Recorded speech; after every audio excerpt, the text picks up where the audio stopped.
Assalamualaikum warahmatullahi wabarakatuh. Waalaikumsalam warahmatullahi wabarakatuh. Alhamdulillahirrahmanirrahim. Puji bagi Allah, pada hari ini kita berjumpa kembali di forum MGPS. Selamat beri salam, sama-sama kita sampaikan kemampuan bersama salam.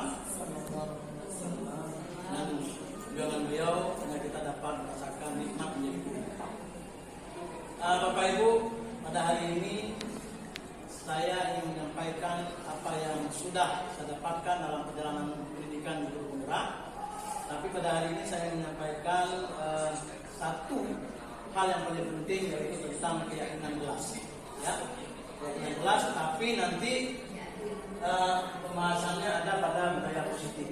Ya, budaya positif itu integral dalamnya adalah keyakinan kelas yang paling penting, lahirnya keyakinan kelas. Yang selama ini kita hanya memahami bahwa peraturan di sekolah itu ada peraturan, ya peraturan saja, tata tertib saja. Jadi apa nanti yang membedakan keyakinan ini dengan peraturan yang ada di sekolah? Selama ini kita masuk ke sekolah sudah tertulis tata tertib sekolah. Begitu juga kalau kita masuk ke lokal itu sudah ada namanya tata tertib sekolah atau peraturan sekolah. Nah, yang pada hari ini ingin saya sampaikan bahwa keyakinan kelas itu lebih penting dan lebih menggairahkan anak daripada peraturan sekolah. Bapak Ibu, sebelum saya menuju kepada keyakinan kelas, maka ada satu perubahan paradigma belajar. Ya. Jadi saya sampaikan di sini adalah paradigma belajarnya. Ini Bu, ya kita kan biasa nih genggam tangan Ibu ya, genggam tangan kayak gini, ya. Ketika kita menggenggam tangan ini, misalnya ada kawan kita yang mau membuka, kira-kira kita buka atau kita genggam aja supaya dengan terlepas. Pasti kita ada motivasi di sini. Kita genggam ini kan ada alasan ya, kita nggak mau buka. Kawan kita juga mau buka tangan kita ini kan punya alasan juga. Inilah yang nanti kita sampaikan bahwa seperti apa, untuk apa itu. Nah, kepala tangan tentu ada alasan menutup dan membuka kepala tangan. Tentu siapa yang memegang kendali, siapa yang membuka dan menutup kepala tangan. Kira-kira ini dulu kepala tangan ini. Ini kan nanti lahirnya kepada teori kontrol. Siapa yang mengontrol tangan kita ini? Apakah kawan kita atau kita sendiri? Ketika ini buka nih, dipaksa buka. Kalau kita nggak mau buka kan nggak terbuka juga kan gitu kan? Nah, kira-kira seperti itu. Nah, siapa yang memegang kendali kontrol? Kalau apa yang sampaikan tadi, apakah orang lain atau kita? Ada diri kita sendiri semua kontrol. Nah, ada yang bersedia membuka dan ada yang bertahan menutup. Kadang-kadang orang ketika membuka dibuka terus, terbuka. Ada kadang-kadang orang nggak buka, saya nggak buka saya nih. Nah, gitu. Buka orang paksa pun saya buka. Gitu. Ada orang begitu dia buka terus. Berarti di sini kontrolnya di mana? Nah, tentu kita sendiri yang memegang kontrol atas kepala tangan kita, apakah buka atau tutup tergantung pada diri kita sesuai dengan kebutuhan dasar kita. Nanti akan saya sampaikan kebutuhan dasarnya seperti apa. Jadi ada hal-hal yang dalam diri kita ini yang mau kita, atau ada hal yang diri kita tidak mau kita, seperti itu. Nah, ilusi ya dari kepala tangan tadi, maka ini ilusinya. Ilusi guru mengontrol murid. Ya, pada dasarnya kita tidak dapat memaksa murid untuk berbuat sesuatu jika murid tersebut tidak memilih untuk melakukannya. Kadang-kadang kita paksa anak murid ya, kau buat itu. Kalau anak murid itu nggak mau, tetap nggak mau dia. Nah gitu. Walaupun karena kontrol itu ada pada anak murid itu sendiri. Walaupun kita paksa, dia tetap tidak akan bergerak. Kamu kerjain itu. Kadang-kadang anak tidak akan mau. Kenapa? Kontrol itu ada pada anak itu sendiri. Ya. Walaupun nampaknya guru sedang mengontrol perilaku murid, hal itu yang terjadi karena murid sedang mengizinkan dirinya dikontrol. Ada anak murid yang mau kita paksa, jalan seperti kepala tangan tadi. Ada yang mau dibuka, ada yang nggak dibuka. Teori kontrol menyatakan bahwa semua perilaku memiliki tujuan, bahkan terhadap perilaku yang tidak dia sukai. Ya. Kemudian ilusi bahwa semua penguatan positif efektif dan bermanfaat. penguatan posisi atau rujukan adalah bentuk-bentuk kontrol segala usaha untuk mempengaruhi murid agar mengulangi suatu perilaku tertentu adalah suatu usaha untuk mengontrol murid tersebut dalam jangka waktu tertentu. Kemungkinan murid tersebut akan menyadarinya dan mencoba untuk menolak rujukan kita, atau bisa jadi murid tersebut menjadi tergantung pada pendapat sang guru untuk berusaha. Jadi kadang-kadang kita mencoba ya, murid itu kita kuasai. Jadi dalam pandangan kita tadi bahwa seperti tangan digenggam tadi, ada yang dibuka dengan sendirinya, ada yang kita paksa dia dibuka. Begitu juga pemahamannya kita mengontrol siswa atau murid kita. Penghargaan. Nah, apakah itu bagus? Bagus. Tetapi hanya selama dia tidak lama, karena anak-anak itu akan mengulangi perbuatan itu kalau dikasih penghargaan. Tanpa dikasih penghargaan tidak akan mau dia. Yang ingin ditanamkan di sini adalah anak-anak punya keyakinan sendiri untuk melakukan sesuatu itu, bukan karena pendiam, bukan karena dia takut salah. Ini yang ingin ditanamkan.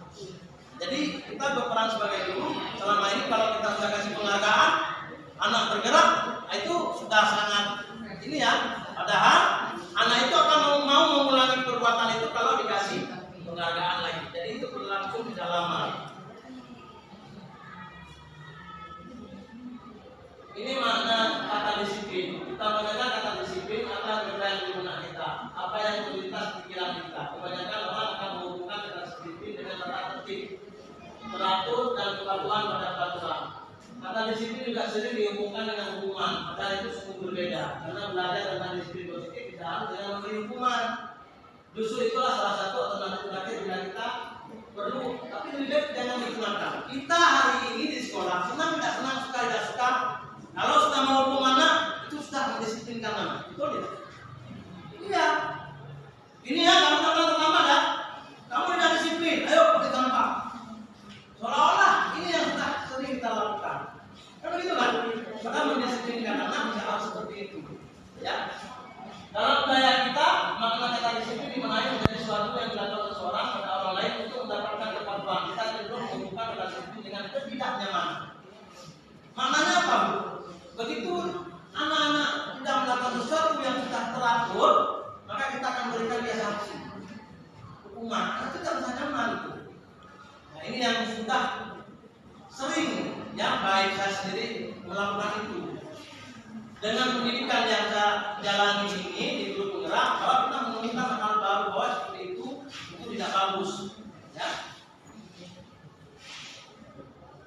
Ini Bapak pendidikan kita yang menyatakan bahwa di mana ada kemerdekaan, di situlah harus ada disiplin yang kuat. Sungguh disiplin itu bersifat ya, set disiplin. Ya, yaitu kita sendiri yang mewajibkan kita dengan sekeras-kerasnya. Tetapi itu sama saja, sebab kalau kita tidak cakap melakukan, kita bermasalah disiplin diri kita dan peraturan kita harus ada dalam pelaksanaan kemerdekaan.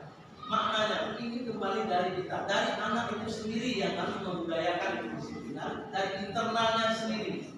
Ya, makanya lain nanti motivasi internal, bukan motivasi eksternal. Kalau yang tadi misalnya anak-anak mau melakukan sesuatu karena kita suruh, karena ada hukuman, itu motivasinya eksternal, karena orang lain yang memaksa dia untuk mau mematuhi. Tetapi di sini di pendidikan ini yang saya jalani, diharuskan agar anak itu tumbuh keyakinan dari dalam diri dia sendiri. Bukan dia takut kena peraturan, tapi tumbuh nilai itu dari dia.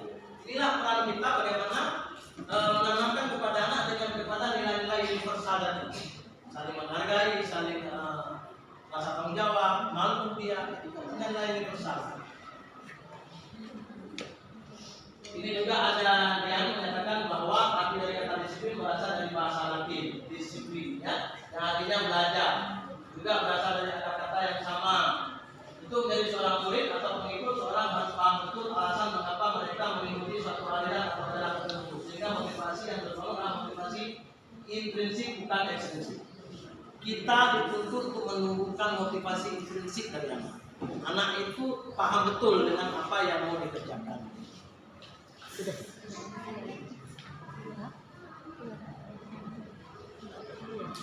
Ini saya bersalin sebagai pendidik, tujuan kita adalah menciptakan anak-anak yang memiliki disiplin diri sehingga mereka bisa berperilaku dengan mengacu pada nilai-nilai kebijakan universal dan memiliki motivasi intrinsik bukan ekstrinsik. Ini tugas kita sebenarnya. Sebagai pendidik, tujuan kita adalah menciptakan anak-anak yang memiliki disiplin diri sehingga mereka bisa berperilaku dengan mengacu pada nilai-nilai kebajikan universal dan memiliki motivasi intrinsik. Kalau sudah ada motivasi intrinsik, itulah yang anak-anak bisa yakin bahwa yang dia lakukan itu bukan dipaksa. Kita kan bisa, misalnya contoh gini, Bu, kenapa pakai helm? Jawabannya pasti kan aturan. Kalau dia jawab pakai helm, ya untuk keselamatan.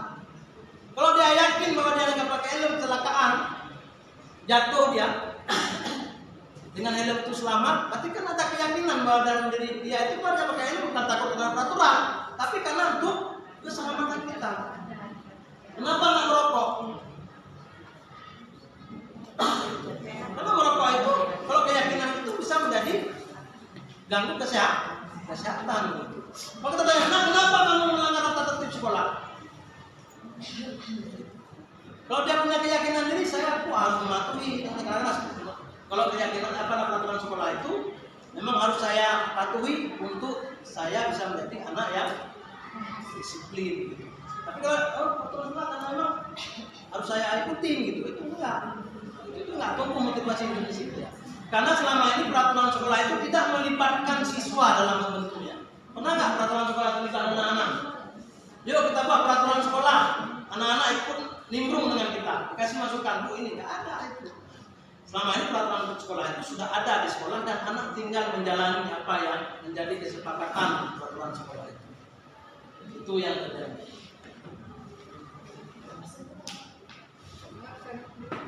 Ini motivasi perilaku, ya motivasi perilaku manusia.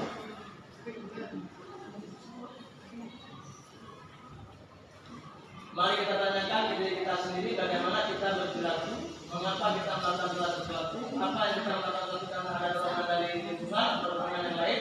Terkadang kita melakukan sesuatu karena kita menghindari rasa sakit, tidak nyamanan, dan juga melakukan sesuatu untuk mendapatkan apa yang kita mau. Bagaimana menurut Anda? Apakah Anda melakukan sesuatu untuk mendapatkan semua dari orang lain, untuk mendapatkan hadiah, untuk mendapatkan uang, apalagi saya kira alasan ini motivasi ya. Di sini Diamdos ya, dari dosen dalam bukunya Restructuring School ya. Disiplin mengatakan ada 3 motivasi perilaku manusia. Yang pertama untuk menghindari ketidaknyamanan atau hukuman. Ya, kita lihat tingkat terendah dari motivasi perilaku manusia. Ini bersifat eksternal dari luar. Untuk menghindari ketidaknyamanan atau hukuman, dia mau melakukan sesuatu itu karena bukan dari diri sendiri, karena memang dia takut nanti kena hukuman. Ada rasa ketidaknyamanan tadi, dia lakukan itu didesak, bukan dari diri sendiri. Anak murid kita juga seperti itu, mau dia berbuat karena takut aturan gitu. Nah yang kedua untuk mendapatkan imbalan atau penghargaan dari orang lain. Karena motivasi kita melakukan sesuatu itu, oh ini ada hadiah. Kita juga di sekolah begitu, anak-anak ayo kali ini kasih hadiah. Nah seperti itu. Ini sering, cuman memang kondisi kita seperti itu. Untuk menemukan motivasi internal tadi itu susah ya, susah sekali. Ini satu tingkat motivasi pertama nih, tapi ini masih bersifat eksternal, masih dari luar, masih orang yang mengiming-iming kita. Nah kemudian yang ketiga untuk menjadi orang yang mereka inginkan dan menghargai diri dengan nilai-nilai yang mereka percaya. Ini yang paling bagus. Ya bersifat internal dan ini yang terbaik untuk anak murid. Ini yang kita tumbuhkan menjadi orang yang mereka inginkan. Mereka inginkan seperti apa? Ini yang kita tumbuhkan. Ya, menghargai diri mereka sendiri dan nilai-nilai yang mereka percaya. Ini agak susah memang kita lakukan, tetapi harus kita tanamkan kepada anak. Makanya nanti kita lihat peran guru di posisi mana kontrolnya. Ya, peran guru itu posisi saya di posisi mana? Bagaimana melahirkan yang ini? Jadi kita lihat. Ini kebutuhan dasar, ya kebutuhan dasar kita. Kalau di sini ada 5 kebutuhan bertahan hidup, kasih sayang, kebebasan, kesenangan, penguasaan, ya. Makanya anak-anak kalau di sekolah itu ada yang melakukan sesuatu, kadang kebutuhan dasarnya ini yang tidak terpenuhi. Maka ketika anak bermasalah, bagaimana kita menghadapi anak tersebut? Posisi kita seperti apa? Apakah posisi kita seorang guru sebagai penghukum nanti? Sebagai teman nanti kita lihat. Makanya di mana posisi guru ketika anak-anak itu bermasalah, bagaimana kita menyelesaikan? Maka ketika seorang murid melakukan sesuatu perbuatan yang bertentangan dengan nilai-nilai kebajikan atau melanggar peraturan, hal itu sebenarnya dikatakan mereka gagal memenuhi kebutuhan dasar mereka. Ini kebutuhan dasar, kebutuhan bertahan hidup, kasih sayang dan rasa diterima. Kadang di rumah mereka kasih sayangnya kurang, ya kebebasannya kurang, kemudian kesenangannya juga tidak ada, dan penguasaan, ya mereka juga ingin menampilkan kuasa mereka. Kadang anak-anak di sekolah kita lihat terlalu menonjol ya dari kawan-kawan yang lain, bisa mempengaruhi kawan yang lain. Dia ada titik penguasa di situ. Kemudian ada anak yang kesenangan, kadang di rumah tidak ada senang, dia cari senang di sekolah, loncat sana, loncat sini, kan gitu, buat ini buat senang. Padahal kesenangan dia nggak ada. Ada yang lagi kita jelaskan, dia main aja dengan kesibukan dia. Kesenangan dia tidak terpenuhi, begitu, ya. Nah, ini paling penting, restitusi, ya. Dari apa yang saya jelaskan tadi, maka posisi restitusi inilah yang harus ada dimiliki oleh seorang guru. Apa restitusi? Restitusi adalah proses menciptakan kondisi bagi murid untuk memperbaiki kesalahan mereka sehingga mereka bisa kembali pada kelompok mereka dengan karakter yang lebih kuat. Selama ini kita anak-anak memberi hukuman, anak-anak kita downkan dia, anak-anak kita marah-marah besar. Padahal restitusi menginginkan anak-anak setelah kita proses dia bisa kembali ke kelompok mereka dengan mereka menjadi orang yang lebih baik. Ini menciptakan kondisi bagi murid untuk memperbaiki kesalahan mereka sehingga mereka bisa kembali kepada kelompok mereka dengan karakter yang lebih kuat. Selama ini kalau anak-anak kita marah, baku, kembali ke kelompoknya mereka akan marah-marah lagi ke kawan-kawannya. Itu alaminya. Tetapi kan di lapangan nggak seperti itu ya. Di lapangan mau restitusi apa kita lakukan, kadang-kadang anak juga tidak mau. Tetapi kita dituntut untuk melakukan hal ini terus-menerus. Nanti kita lihat bagaimana kita merestitusi anak tersebut. Ya.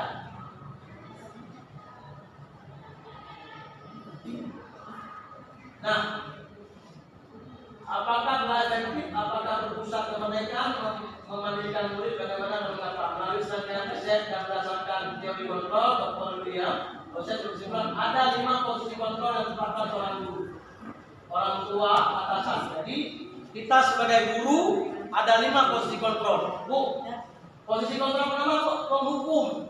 Bagaimana contoh penghukum? Contoh nih saya sampaikan. Misalnya ada anak terlambat, langsung di situ kita bilang, oh kamu ya, bahasa kita besar, kamu kok terlambat? Nah itu kan, langsung kita marah-marah langsung di situ. Dari ujung nampak tuh Bapak Masih. Tapi enggak juga Pak Jal. Kadang-kadang kita sapa dia kan kita tanya bebek. Ya, nanti kita lihat posisi teman. Nah, ada nanti posisi kita sebagai teman. Kalau sebagai teman seperti Bu Sri bilang, kenapa terlambat? Dengan lambat. Tapi posisi teman ini juga nanti murid bisa menghargai kita. Iya. Karena kita sudah seolah kita tanya baik-baik, dia mengkibuli kita. Jadi posisi teman. Nah, posisi penghukum ini juga tidak bagus ya. Posisi penghukum ini langsung kita bombardir dia. Ya. Kemudian ada posisi guru membuat merasa bersalah. Membuat merasa bersalah kenapa? Ya nak ya, kamu ya nggak sayang ke orang tua, sudah belajarnya kayak gini, sama orang tua, sama ibu. Kita membuat dia merasa bersalah terus. Jadi ada posisi kita yang membuat merasa bersalah. Anak-anak itu kita downkan dengan, ya kamu tak ingat di orang tuamu ya. Bagaimana orang tuamu nanti kita sekolah? Dia merasa bersalah. Nanti kita lihat posisi ini bagus apa tidak. Boleh. Baru-baru ini ada kasus di sekolah. Jadi itu polisi kelasnya gurunya nggak masuk karena sakit.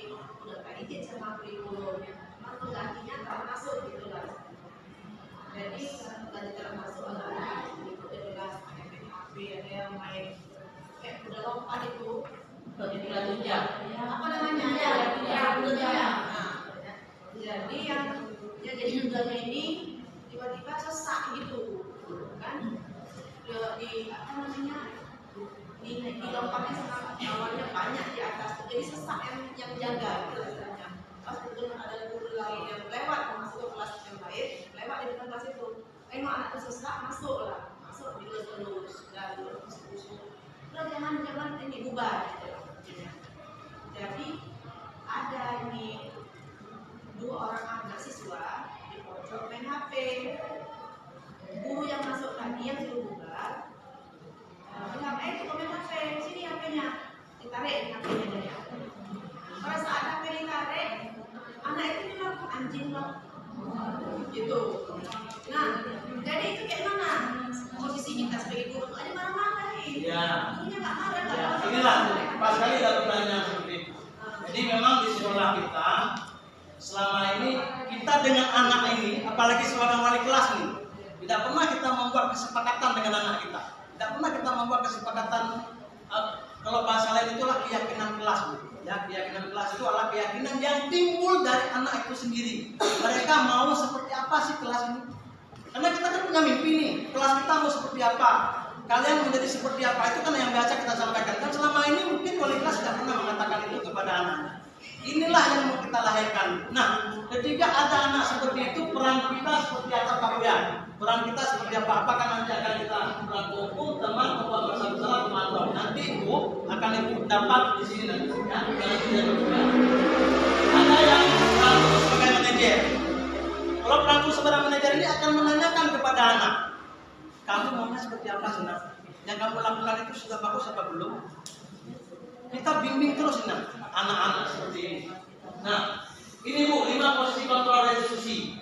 Ini motivasi eksternal. Ini ada penghukum, pembuat merasa bersalah, teman, pemantau, manajer. Ini berperilaku positif Bu. Ini juga kontrol diri. Ini identitas berhasil atau sukses. Kalau yang 2 ini Bu, penghukum, pembuat merasa bersalah, ini identitas gagal. Kita tidak sukses melayani siswa kita atau murid kita. Contoh Bu, penghukum, menghadap, menunjuk, menyakiti, menyindir. Guru berkata, kalau kamu tidak melakukannya, saya akan tambah sendiri. Mengancam. Ya, tambah sendiri. Habis itu hasilnya, anak akan memberontak, mendendam, menyalahkan orang lain. Kenapa? Kita marah-marah terus dia. Dia akan menjadi anak pendendam gitu. Kemudian membuat merasa bersalah. Kita kan suka berceramah Bu ya, kayak saya misalnya. Kamu nak ya pakai nama ini dah. Ceramah terus itu.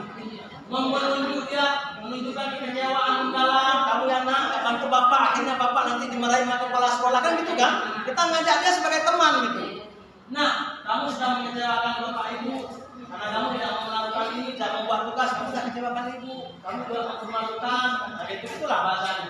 Ini menyembunyikan dan menyangkal berbohong. Ini juga tidak baik karena ini disebut juga perilaku kontrol negatif dan perilaku kontrol negatif. Nah, kalau ini membuat alasan teman, ini membuat alasan-alasan untuk muridnya. Lakukan untuk bapak ibu yang sudah nanti bapak ibu bantu bereskan. Jadi kita seolah-olah menolong dia. Ini berlaku kita sebagai teman. Ketergantungan anak ini akan ketergantungan terus sama kita. Dia tergantung. Kalau kita nggak bantu, dia nggak akan kuat. Gitu. Nah, kemudian pemantau. Kalau pemantau itu menghitung dan mengukur, ya ini ada konsekuensi. Apa peraturannya? Kalau anak itu salah, kita tanya apa peraturannya, apa konsekuensinya, apa yang telah kamu lakukan, apa yang terjadi sekarang, menyesuaikan bila diawasi. Jadi kalau pengontrol ini, Bu, misalnya anak masuk terlambat, konsekuensi yang kita lakukan anak itu tidak boleh keluar cepat. Itu konsekuensi. Itu kalau di posisi kita itu sebagai pemantau. Nah, kalau di manajer ini mengajukan pertanyaan. Pertanyaan apa yang kita ajukan? Apa yang kita yakini? Apa yang kamu yakini hal tersebut? Kalau kamu meyakininya, kamu memperbaikinya. Kalau kamu memperbaikinya, jadi kira-kira hal tersebut akan mengamalkan apa tentang dirimu. Dia mengeluarkan karakter anak. Maka tadi Bu, yang Ibu sampaikan tadi, kita mengambil restitusi dengan berperan kita sebagai kontrol manajer. posisi kita. Jadi kita panggil dia, kita restitusi dia. Makanya yang saya harapkan dari pertemuan ini nanti Bapak Ibu, apalagi yang wali kelas itu atau juga guru mapel bisa membuat kesepakatan atau keyakinan dengan anak-anak murid. Ya. Tujuan sudah. Ini Bu, mengapa keyakinan kelas? Mengapa tidak peraturan kelas saja? Kalau keyakinan kelas, Bapak Ibu, ini dia lahir dari diri anak itu sendiri. Misalnya contoh, ini anak ini misalnya kelas 85. Mau kita bawa kemana anak kelas ini nak? Bagaimana sih nak proses pembelajaran di kelas ini? Ayo kita sama-sama cari. Kita kasih kertas kepada anak, tulis. Oh, di lokal tidak boleh berbicara hingga dulu tentang menerang. Ada tulis sendiri nanti sekolah-sekolah semua tulis, saling menghargai, tulis. Kemudian sudah kita input dari anak-anak, kemudian kita pilih yang mana yang sesuai dengan nilai kebajikan tadi. Kemudian kita tempel di kelas. Setiap anak berbuat salah, maka tidak lari lagi kepada peraturan, kita larikan dia kepada nilai keyakinan yang dia embuskan bersama dengan kita.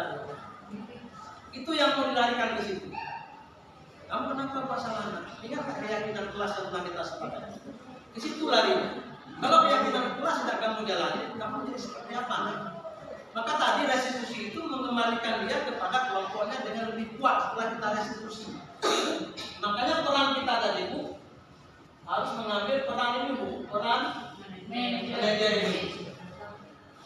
Kalau kita ingin anak itu kita kuatkan. Sebenarnya dari pemahaman budaya positif ini Bu, kita harus memiliki diri kita ini adalah peran kontrol kita kepada manajer.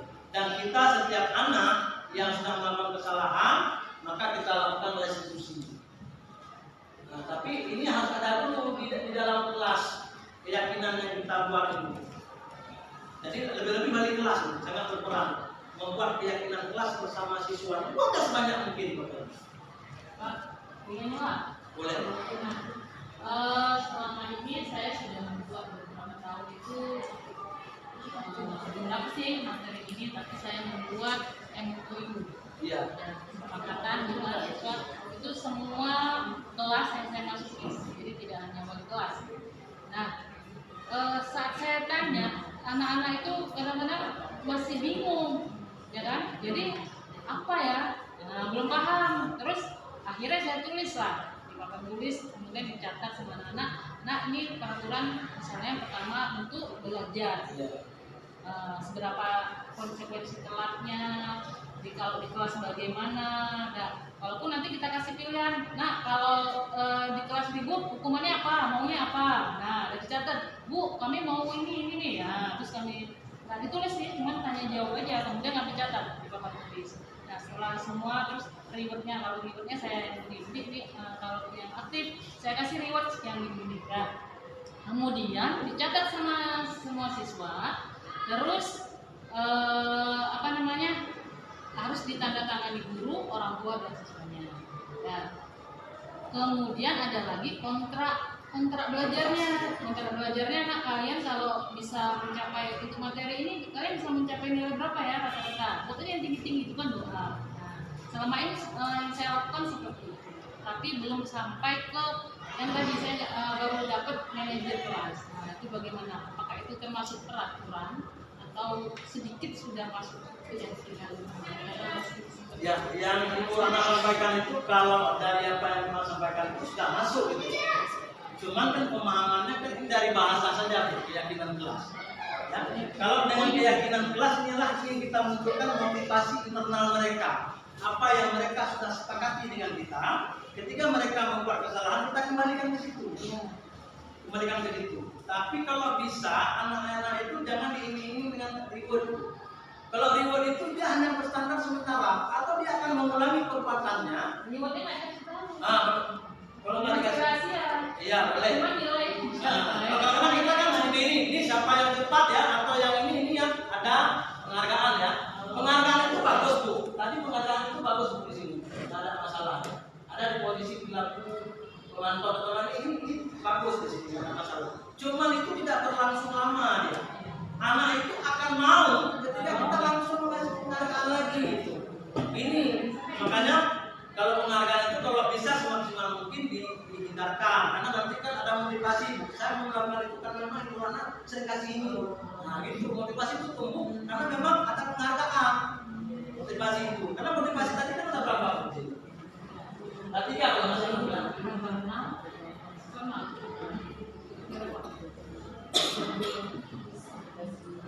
Ini untuk menghindari kejahatan atau hukuman dia melakukan satu karena dia hindari untuk mendapatkan imbalan.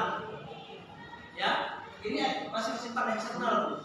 Kalau kita kasih ini, siapa yang mau ini nanti akan ibu kasih ini. Itu masih dari luar, bukan dari dalam yang mau berbuat. Karena apa? Ada ini dari kita. Kita rahasiain, kalau saya itu rahasiain. Tapi nanti kalau kita kasih dia. Tapi itu bagus. Maksudnya ini kan satu tingkat motivasi dari sini dia. Ketimbang ini kan dia mau karena ada hukuman. Mau dia ingin melewati dari rasa nyaman tadi itu langsung. Ini enggak suasana di kelas kan anak-anak. Guru yang ngajar di kelas itu kan nggak rasa-rasa. Kamu baik berdiri di kelas, ibu kasih nilainya A. Tuh, itu janji guru tersebut. Dengan janji tersebut, anak ya otomatis kan dia kan karena diberikan janji tadi, dia kan otomatis karena dia mendapatkan nilai A tadi, otomatis dia kan dia berubah sikapnya. Tapi saya rasa itu nggak berjalan selamanya, Pak. Iya, karena yang dia untuk mendapatkan penghargaan, dia akan mau lagi melakukan. Nah, ini kalau saya diimbalan alami, kebetulan kami kan baru lagi lomba UTS ini. Jadi saya heran, kok tinggi kali nilai anak ini? Nilai anak itu tinggi, padahal anak di kelas itu enggak, anaknya ya biasa aja sih. Cuma nilainya kok A, dikasih rupanya saya tanya, saya cari tahu, kok ini kok nilai tinggi-tinggi ya rata-rata anak-anak lakinya. Rupanya ada temannya menyampaikan yang perempuan ya cewek, Bu, anak yang laki-laki itu Bu udah dijanjikan sama ibu ini kalau anak itu nggak lasak-lasak di kelas, ibu tuh kasih nilai A. Rupanya guru tersebut menepati janji. Nah itu saya rasa nggak berjalan untuk selamanya lah Pak. Di satu sisi itu memang baik. Apakah hal seperti itu kita bisa pertahankan selamanya? Itulah itu. Memang itu bagus bisa untuk membuat anak-anak itu termotivasi untuk melakukan. Itu satu sisi positif, tapi di sisi lain anak itu bergantungan akan melakukan itu lagi kalau kita mau. Ketika kita nggak kasih imbalan atau menghargai, dia akan kembali lagi ke titik terendah dia. Itulah mungkin gini saja nggak sama guru bagaimana cara untuk memang rasa anak ini ya kan. Bisa digunakan itu tidak ada masalah. Ketika posisi guru nanti itu bisa di posisi ujian, dia bisa merestitusi dia. Nanti kalau udah nggak ada lagi imbalan gimana? Itu harus dikembalikan ke situ lagi. Begitu, ya. Ada tambah lagi. Jadi cuma pendekatan sama anak. Iya. Nah, jadi saya rangkul anak di awal-awal ini.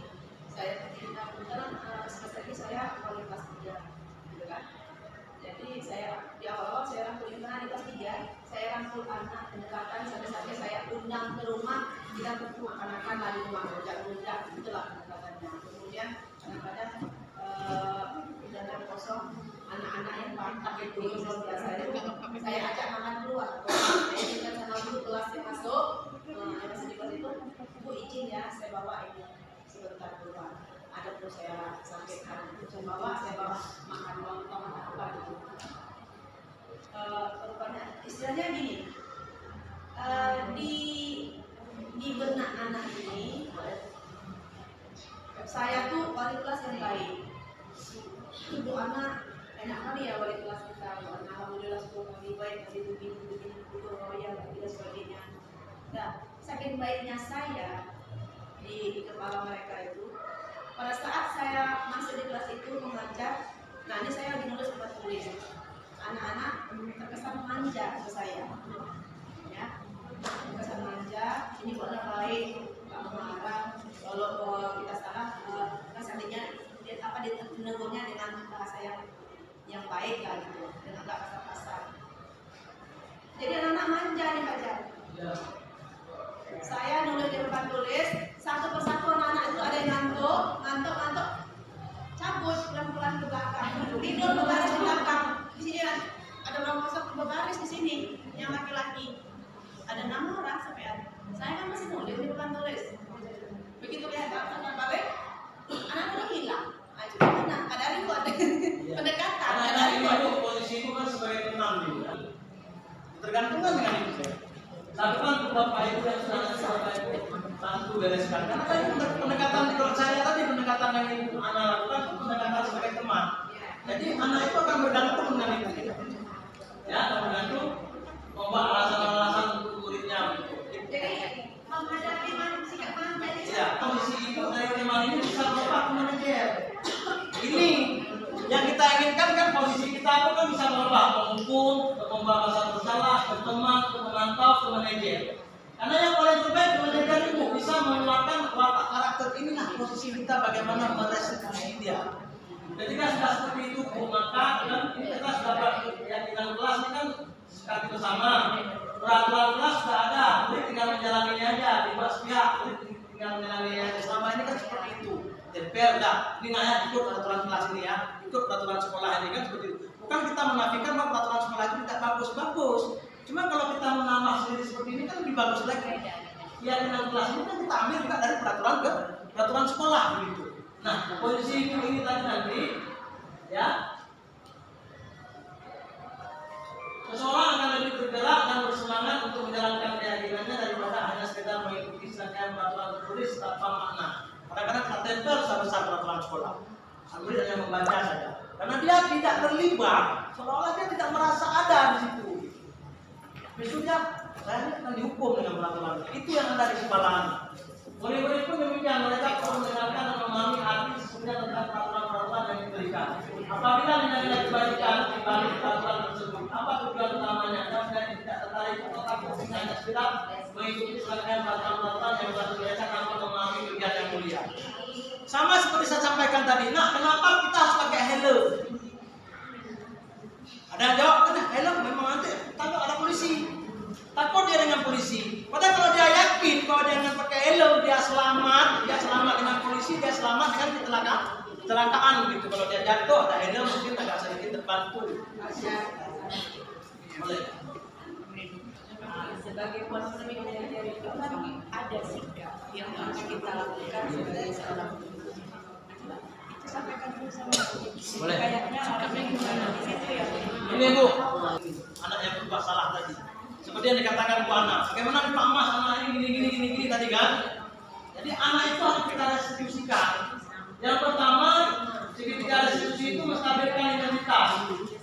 Ketika anak berbuat salah Bapak Ibu, bukan kita downkan dia.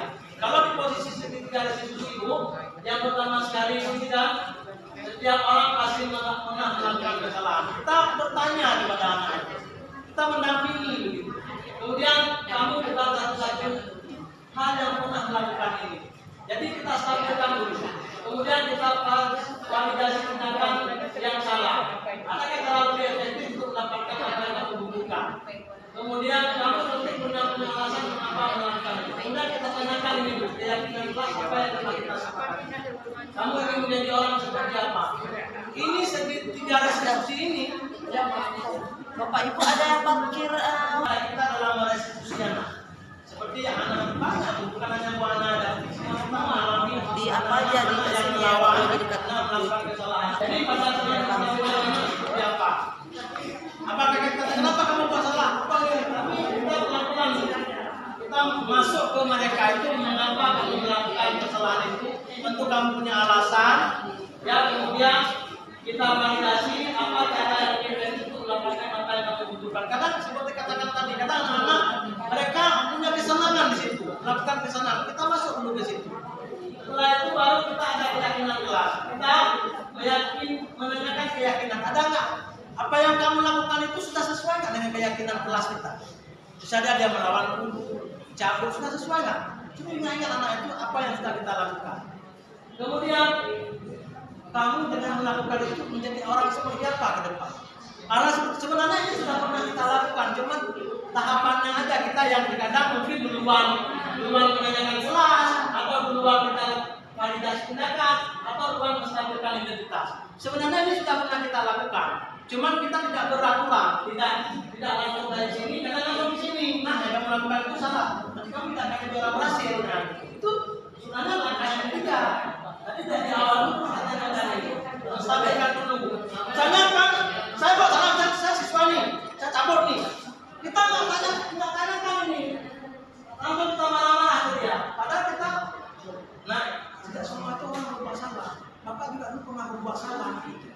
Jadi kayak kasus Buana tadi, iya. kasus Buana tadi kan Buana anak-anak main Dulu di situ. Nah, semua orang kan pernah lah waktu Ya. dulu main. Ibu senang juga loh permainan ini dalam kelas. Ibu sering dulu masih kecil rame-rame kan gitu. Distabilkan Nah, juga. stabilkan karakter. Jadi ibu dulu juga pernah main kayak gini. Ibu paling senang main kayak gini.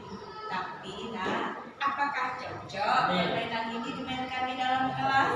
Nah, kita tanya ke anaknya. Betul. Nah, itu dia, itu artinya adalah apa, menebalkan karakter ya, mengembalikan identitas. Kita supaya apa? Mohon maaf ya. Silakan, Bu. Supaya anak tahu bahwa oh, ibu itu juga gitu, aku juga gitu. Tapi penempatannya yang salah, gitu ya kan? Jadi anak-anak berpikir, menurut kamu kalau main gitu ini bagusnya di mana ya, Nak ya?